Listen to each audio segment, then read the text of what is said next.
Released in 2000, Crouching Tiger, Hidden Dragon has been the first opportunity for many viewers to discover the world of wuxia-pian, the Chinese swordsman films. Directed by the Americano-Taiwanese Ang Lee, the film is set during the Qing dynasty in the 18th century. Yimou, the greatest swordsman of his time, decides to leave the martial arts world and give his legendary sword to his former associate, Yu Shilin, so she can deliver it to a local leader. But a mysterious individual appears to steal it. This is Zhang, a young woman looking for independence and love. With its 4-star cast, its beautiful landscapes, its exciting action scenes, Crouching Tiger, Hidden Dragon is high-quality entertainment. It is also a hybrid film with an international identity, result of the teamwork by people originating from Taiwan, the US, Hong Kong, and mainland China. This diversity makes the essence of the film its uniqueness.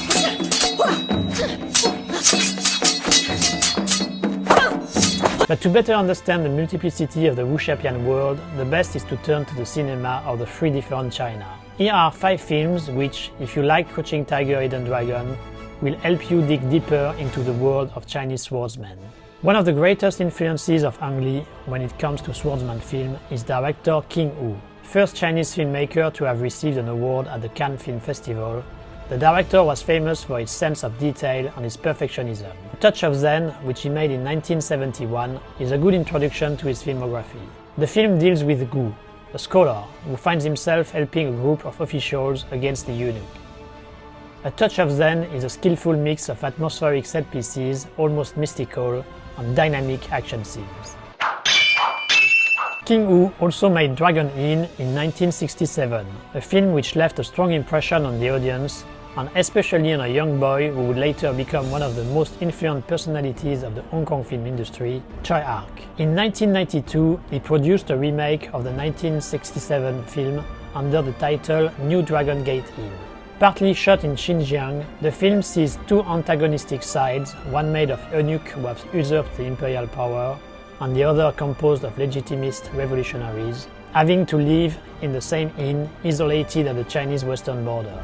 Rich in political subtext and sexual undertones, the new version corrects the few defaults of the original and managed to assume its own identity, with a lot of tension and bloody fights.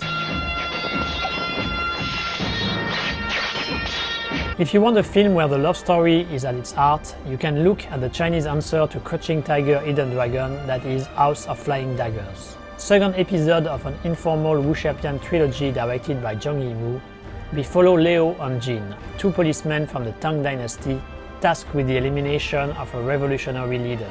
The 2 men will use a blind dancer, the daughter of the previous leader, as a bait.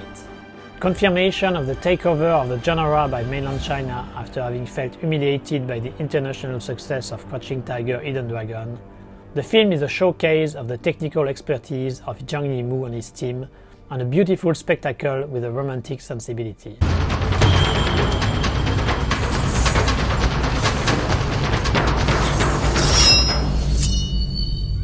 If the world of wuxia-pian is mostly for you an exotic background at the service of a visionary filmmaker, then you can watch Wong Kar-Wai's Ashes of Time.